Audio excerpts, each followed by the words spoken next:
We have to be willing to say goodbye to the past and embrace change.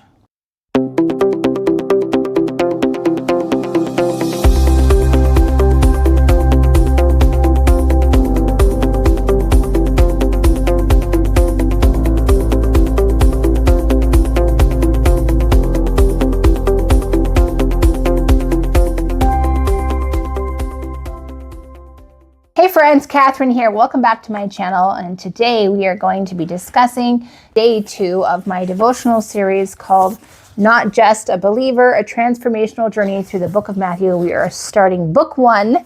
This is our second episode, and I'm so excited to dig into this with you.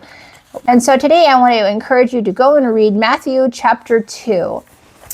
So this is such an interesting part of the story because, the last one we left off with Mary and Joseph being told they're going to be giving birth to Messiah and all of the awkwardness that must have come with that. And so you can find that on my channel if you want to go check that out.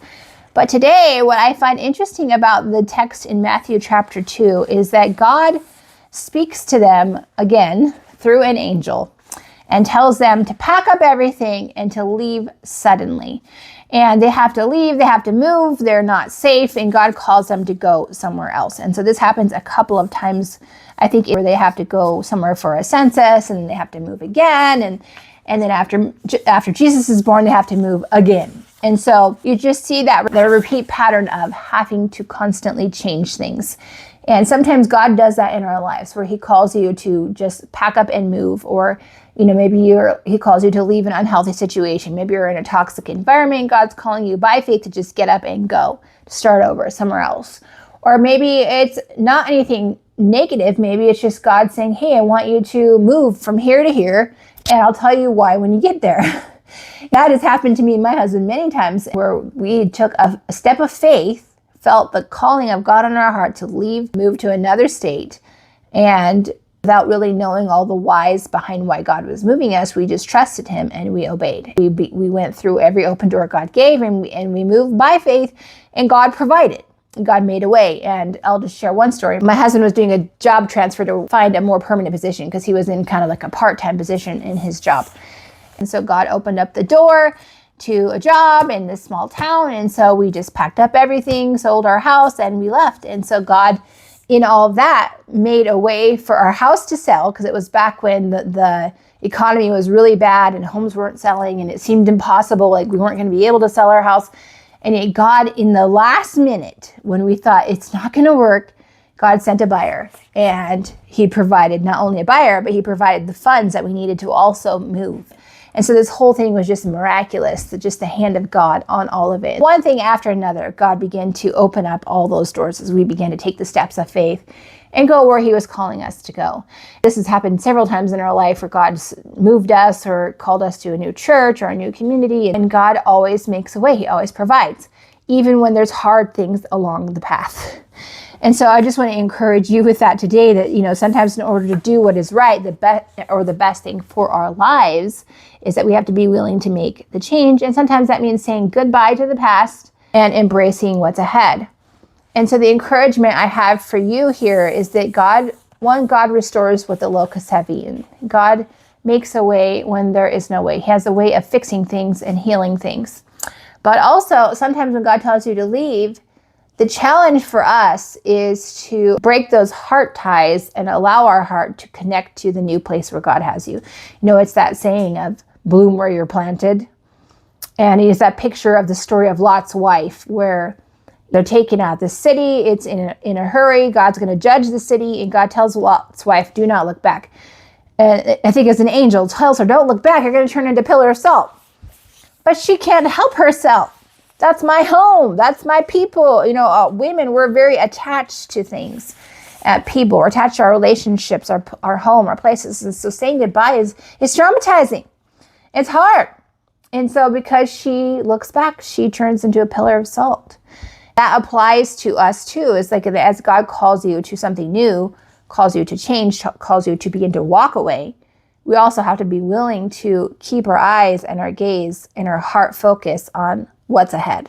Because as long as we're always thinking about what we lost or what we left behind or the good old days or what we're missing out on and I really miss this, I really miss that, and I wish I was there, and this is not like that. And you're comparing, comparing the present with what was before. And what happens in you is you begin to become bitter. And it's that picture of that salt, that pillar of salt. It begins to slowly become bitter and more bitter and bitter and begins to rot you to where you're now unable to enjoy the blessing that God has in front of your eyes, because all your eyes are doing is focusing on what's behind. And there's a verse that says something along the lines that he who puts his hand to the plow and looks back is not fit for the kingdom of God, or something along those lines. I'll need to look that up for you, but it just came to mind while I was talking about this. And it's the point of, if God's calling us to do a work or to go to a place, then he's also calling us to go wholeheartedly forward and trust the process. And as long as we're doing this while we're pushing the plow, what's going to happen? What's going to happen while you're putting your feet to work and your face is focused on what you used to have instead of where you're going? You're going to mess up. You're not going to finish well. You're not going to be able to do your best job. You're not going to enjoy the harvest that comes from the seeds that need to be planted because you're too busy focusing on what's behind you. You're going to get stuck over here. You're going to get stuck over there instead of going forward. And so this is not exactly what this chapter is about, the Bible chapter, but this is a story I pulled out of it because it's so relatable to me. I have been in this place so many times. I have been that girl who got married and left home, and I missed them and I wanted to go home. And it seemed like, I was unwilling to put down roots where I was in my new place because I just thought I'm just going to lose it all again, or it's not like it was before. And so it made it so that I was unable to enjoy where I was. And that was a hard lesson I had to learn. And so now I go wherever God calls me, whatever he tells us to do, even with some complaining, just like the Israelites did when God rescued them from Pharaoh and they were going through the desert. Their prayers were answered. They were freed from slavery, yet they still complained. God, this sucks. We don't have any food. We're starving. We're thirsty. We're sleeping in tents. We don't have a home. All their comforts had been taken. And all they have is their faith and the God that they see leading them. The pillar of fire by night and the cloud by day. It says that God led them with a visual that they could see as a pillar of cloud or by fire. It's just amazing to me. And so even in all of that, all the miracles they saw in Israel or in Egypt, they saw the sea being parted. They saw all these plagues coming from the sky and all this stuff happen. And yet still they were just like, oh, it's not enough. Even though you did all this stuff, it's just not enough. I need more. I'm not content to just do what you say and go where you say to go. And we always have to add on all these things that we want, that we need. In the book of Matthew, later on, Jesus is talking. He says, your Father knows how to give good gifts to his kids.